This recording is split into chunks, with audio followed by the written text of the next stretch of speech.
people before actually adopting to global unemployment law. So is the United States actively pursuing climate initiatives now? Well, the United States as a whole is putting forward some rules, but on the other hand, on the local level, we have 800 mayors who have actually agreed to reduce greenhouse emissions. We have states which are forming regional alliances and also trying to set some quotas on how much each state can pollute. So yes, in the US, there's a lot of initiative going on, but we say because from the regional level, it can adapt to the needs of the local people more, it can also be more flexible. So would you say that the United States as a whole, right now, is attempting to be a global leader in terms of climate change initiatives? I think that right now the United States is trying to show that changes have to be made step by step, and it's not trying to put forward any big measures, especially because there's no evidence which will say 100% it's our fault for Earth warming up. So you talked about grassroots level campaigns, right? So did, through grassroots level campaign, the United States decrease its emissions by the 5% goal set up by Kyoto? No, because what you're assuming in your question is that this 5% goal was A, reachable by the United States, and B, desirable by the United States to reach. No, we question it. We say it would not have been good for the United States to cut its emissions that drastically because of all the negative consequences for its people and for its economy. Right, the United States is the richest country in the world in terms of GDP, right? Probably, yes. So, did the United States sign Copenhagen for 2012? I don't know. So, in terms of grassroots level initiatives, do you think that's enough to address the climate change issues that we now, as a community, realize through more scientific research? I think that is the most we can demand from the US, and that this is the most that the US can actually do to also not climate change. Do you agree that as a global superpower, other countries such as Australia or China or the UK might be looking to the United States for guidance in terms of policy? I don't think China is looking for the United States for guidance. Do you agree that China then used an excuse, the fact that the United States didn't join Kyoto as an excuse to delay their response to climate change? Well, the thing is that China wasn't even asked to do any climate change on their own because the Kyoto Protocol for them was not legally binding. So even if they signed it, this has no consequence for them at all. My question though is whether Chinese statesmen has used it as an excuse in the past. Well, they might have, but we don't think that's the U.S. fault if China is not seeing its responsibility in the local community. Okay, final question. Which is cheaper, developing green technology from the first place or polluting and cleaning up later?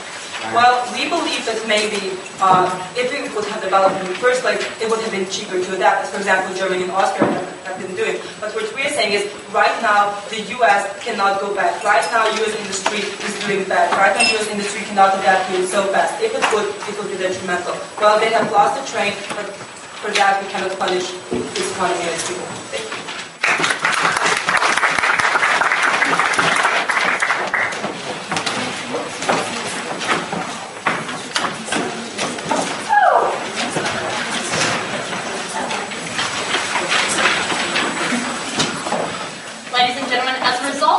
To care for the environment over the past 100 years. Tuvalu, an island in the Pacific Ocean, was submerged, leaving 4,000 people homeless. A drought struck Ethiopia, causing a widespread famine. The Boxing Day tsunami in Asia and Hurricane Katrina in the US destroyed everything in their wake. In 1997, we had firm evidence telling us that climate change would lead to natural disasters. We had firm evidence telling us that climate change was doing irreparable damage to our planet. And in the wake of that firm evidence, the US sat on its hands and waited for Obama. On the negative team, we think that's utterly unacceptable. We think it was a bad decision for the United States, we think it was a bad decision for the environment, and we think it was a terrible decision for the international community. And that's where the case of the negative team lies. I want to ask 3 questions in my refutation. Firstly, I want to ask you about the nature of Kyoto. I want to ask whether it was as poorly drafted and as scientifically unsound as Speller wanted us to believe. Secondly, I want to ask whether Kyoto was unfair. And thirdly, I want to ask about the interests of the US. So let's look at the Kyoto Protocol. What we heard from Speller is that the Kyoto Protocol wasn't perfect. Well, guess what?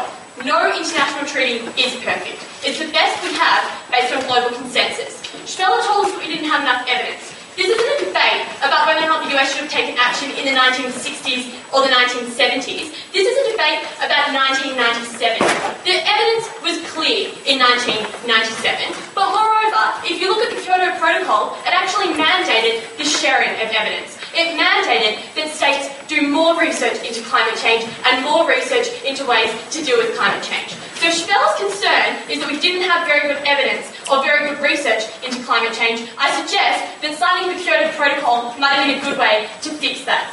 But secondly, let's look at this idea that the Kyoto Protocol was unfair. What we heard from Spella is that the Kyoto Protocol didn't find everyone. And I have three responses to that.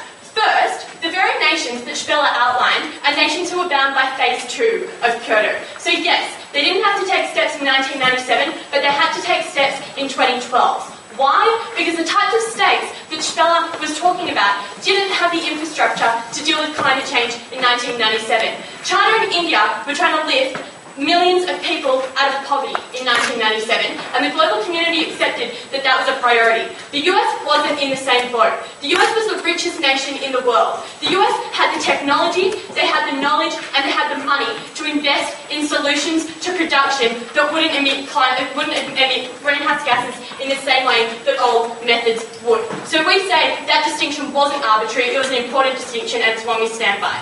Secondly, we think that the US should adopt the burden before other nations, because let's ask ourselves, why do we even have a problem with climate change? It's because of the dirty technology that the US and the UK used in order to industrialise. So we think it's absolutely fair that they accept the burden because they're the ones who put us in this problem.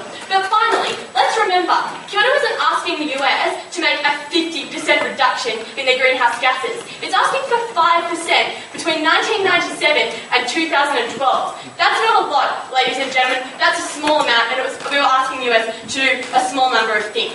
But finally, let's have a look at the interests of the US, because we heard from Spella this will be expensive. Well, we have three responses to that. Firstly, we are only talking about a 5% reduction. We're not undermining economic development. We think the US could actually make money out of investing in things like green technology and then selling it to the rest of the world. So we don't accept that. Secondly, we'd say even if the economy was going to suffer some harm as a result of Kyoto, we think that the economy suffers more harm by not dealing with climate change. And that's what we've seen come out of the Copenhagen Consensus. We now have a global consensus that not dealing with climate change is more expensive than dealing with climate change. We say the US should have made that recognition in 1997 when the rest of the world was making that recognition.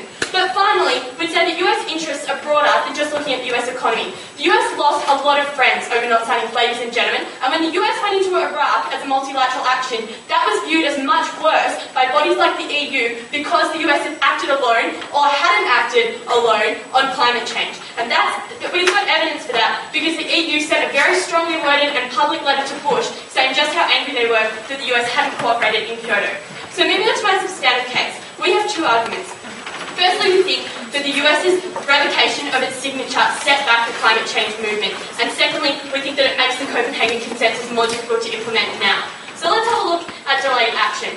We think that in order to have action on climate change, you need global consensus. When the US said, we think that it's really expensive for us to act on climate change, they sent a message to every other country in the world that if those countries chose to act on climate change, then those countries would suffer economically. We think that created a perception that acting on climate change was a big task. But secondly, we think that it gave the perception that if the US didn't have to act on climate change, no one else did either.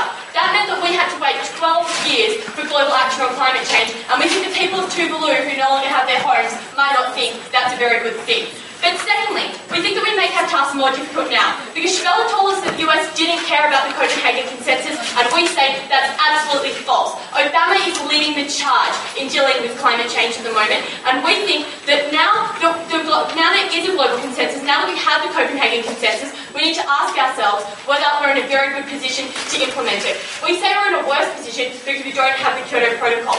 We're now in the middle of an economic recession for asking people to make changes. We don't have the additional benefits that Kyoto gave us, like shared technology, shared information. We think that the US's refusal put us in a terrible position, and it makes dealing with climate change in the future much more difficult. For those reasons, we're so proud to oppose.